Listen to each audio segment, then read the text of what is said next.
फरवरी की इस कंफ्यूजिंग सर्दी में हम पहुँचे सूरज कुंड के मेले में, जहाँ मैं काफ़ी लंबे टाइम से जाना चाहती थी। लिटरली बहुत भीड़ हो रही थी वहाँ पे। गेट नंबर 3 से हमने ली एंट्री, जहाँ पे प्यारी प्यारी सी बच्चियाँ बहुत ही ब्यूटीफुल कॉस्ट्यूम्स पहने खड़ी थी, अपनी बारी की वेट कर रही थी। बहुत ही टैलेंटेड लड़कियाँ थी वो। उन्हें देख के मुझे मेरे स्कूल के दिन याद आ गए, जब मैं भी ऐसे पार्टिसिपेट किया करती थी स्कूल के फंक्शंस में। आगे हम गए तो दुनिया भर की वहाँ शॉप्स लगी हुई थी, एंड एक से एक चीज़ें like wooden work, ceramic, jewelleries, decorative items, bags, कपड़े, footwears, even furnitures and rugs तक वहाँ पे मौजूद थे। खाने की शॉप जगह जगह लगी हुई थी, तो क्योंकि इतनी बड़ी जगह में ये बना हुआ है, आप डेफिनेटली थोड़ी थोड़ी दूरी पे थक जाओगे, तो पानी और खाने का इंतज़ाम कुछ कुछ जगह पे कर रखा था। ये जो इस बार का सूरजकुंड का मेला था, ये गुजरात की थीम पर था। और जब हम उस सेक्शन में गए तो वहाँ पे बहुत ही प्यारा कलेक्शन जो मौजूद था। गुजरात के अलग अलग हिस्सों से लोग आए हुए थे और अपनी खूबसूरत सी शॉप्स पे खूबसूरत सामान लगा के बैठे हुए थे। एंड सही बताऊँ तो यहाँ पर ओवरऑल पूरे मेले में जो सामान था वो मुझे थोड़ा कॉस्टली लग रहा था, बट अगर आप बार्गेनिंग में अच्छे हो तो आप काफ़ी सारी चीज़ों पे आप पैसे कम करा सकते हो। मैं बिल्कुल भी अच्छी नहीं हूँ उसमें। कि जब भी आप इस तरीके के मेले में जाओ तो ध्यान रखना, सबसे पहले तो प्लीज़ मजबूत से जूते और कंफर्टेबल वाले जूते पहन के जाना, बिकॉज आपको लिटरली बहुत चलना पड़ेगा। एंड इसमें पैरों में दर्द भी हो सकता है अगर आप फैंसी के नाम पे कोई जूता पहन के जा रहे हो। शॉपिंग करने का मूड हो अगर वहाँ से, तो प्लीज़ कैश लेके जाना, क्योंकि हमारे साथ ये इशू आ रहा था कि इंटरनेट काम नहीं कर रहा था। अदरवाइज़ आप BSNL का वाईफाई था, आप उसका यूज़ कर सकते हो। वहाँ पर सिर्फ इंडिया से नहीं, इंटरनेशनल आर्टिस्ट भी आए हुए थे। उनकी शॉप्स भी थी जिस आर्टिस्ट आए हुए थे, एंड वहाँ के आर्टिस्ट अपने परफॉर्मेंसेस भी दे रहे थे। सो हमने वो रिकॉर्ड किया था। एंड एक जगह बल्कि कॉमेडी हुई मेरे साथ, जहाँ पर मैं इतनी मगन हो गई वहाँ पे वो इन्जॉय किया, एंड देन मैं कैमरे को पोज करने में इतनी मस्त हो गई थी कि मैंने नीचे ध्यान ही नहीं दिया। एक मडी पडल था एंड मेरा पैर उसमें जाके गिर गया, और मेरा पैर उसमें गया कीचड़ में, एंड मुझे लगा मेरे जूते का तो कांड ही हो गया।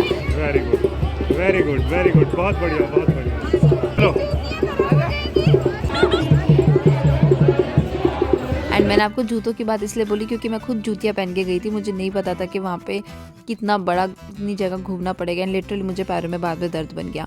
वहाँ पे डेली कोई ना आर्टिस्ट आके, कोई ना कोई सिंगर आके परफॉर्म करता है। जिस दिन हम गए उस दिन पापू आने वाले थे। आई होप मैंने प्रोनाउंसिएशन ठीक करी है, बट हमें टाइमिंग का थोड़ा सा समझ नहीं पता नहीं था, क्योंकि फर्स्ट टाइम गए थे। तो बाद में हमें लगा कि यार हमें शाम को आना चाहिए था, तो हम शायद उनकी परफॉर्मेंस भी देख पाते। ओके, बचपन से हमें पता है कि मेला मतलब झूले, तो डेफिनेटली हम उस सेक्शन में पहुँचे जहाँ झूले ही झूले, दुनिया भर के झूले लगे हुए थे। And we gave our son some time कि वो अपने तरीके से इस टाइम को एंजॉय कर सके, क्योंकि उसने हमें बिल्कुल परेशान नहीं किया पूरे ट्रिप के दौरान। तो अब उसकी बारी थी एंजॉय करने की। एंड वो झूले देख के मेरे को एक्चुअली बहुत डर लगता है। कमेंट में बताना कि आपको पसंद है इस तरह उल्टे होकर झूलना झूलों में। खैर, ओवरऑल जो एक्सपीरियंस था वो बहुत मज़ेदार था, बहुत ही अच्छा एक्सपीरियंस था। हमने जो लिटरली जो चीज़ ख़रीदी है वहाँ से, वो था राजस्थान सेक्शन का अचार। तो हम वहाँ गए, वहाँ पर हमें अचार की इतनी ज़बरदस्त खुशबू आई कि हम पहुँच गए वहाँ खिंचे हुए। एंड वहाँ एक से एक वैरायटी के अचार थे, जहाँ से हमने कुछ अचार ख़रीदे। सो ये जो था ट्रिप, मेरी मोस्ट अवेटेड ट्रिप थी सूरजकुंड की। काफ़ी साल से हम सोच रहे थे, बट किसी न किसी रीज़न से जा नहीं पाते थे। सूरजकुंड का मेला हर बार लगता है, अभी 18 तारीख तक लगा हुआ है, बट ये हर साल लगता है। तो अगर आप दिल्ली के आसपास हो एंड कभी मौका मिले फैब के मंथ में, तो इस मेले को ज़रूर विज़िट करना। आपको कुछ जगह पे फ़ोटो खिंचाने के लिए भी काफ़ी खूबसूरत पॉइंट्स मिल जाते हैं। मैं कहूँगी लिटरली इतनी मेहनत हुई है, गुजरात को लाने की कोशिश की गई है। अलग अलग जगह अलग अलग चीज़ों को रखने की कोशिश की, जैसे स्टैच्यू ऑफ यूनिटी, वहाँ पे उनका एक तरीके का मॉडल वहाँ पे बनाया गया था। तो इस तरीके की चीज़ें हैं, देखने लायक चीज़ें होती हैं। अगर आप नहीं भी कुछ खरीदना चाहते हो, अपनी फैमिली के साथ, अपने फ्रेंड्स के साथ ज़रूर इस जगह को विज़िट करो। एंड इस तरीके की कोई भी चीज़ें जगह मिलती है, मौका कभी मत छोड़ो। एक बहाना हो जाता है आपके यूजुअल रूटीन से बाहर आने का एंड कुछ नया एक्सप्लोर करने का। So that was all. ये जो ट्रिप थी मेरी व्लॉग, ये छोटा सा मैं व्लॉग आपके साथ शेयर करना चाहती थी, छोटी सी trip.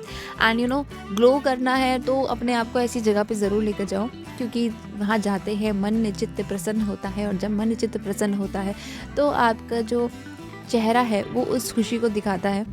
So that was all in today's video guys. I hope पसंद आया हो। चैनल सब्सक्राइब कर लेना, वीडियो लाइक ज़रूर करना, एंड मिलती हूँ आपसे अगली वीडियो में. Till then take care of yourself and loving ones and keep on glowing.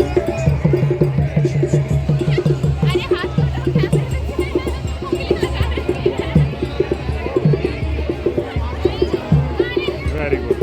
Very good.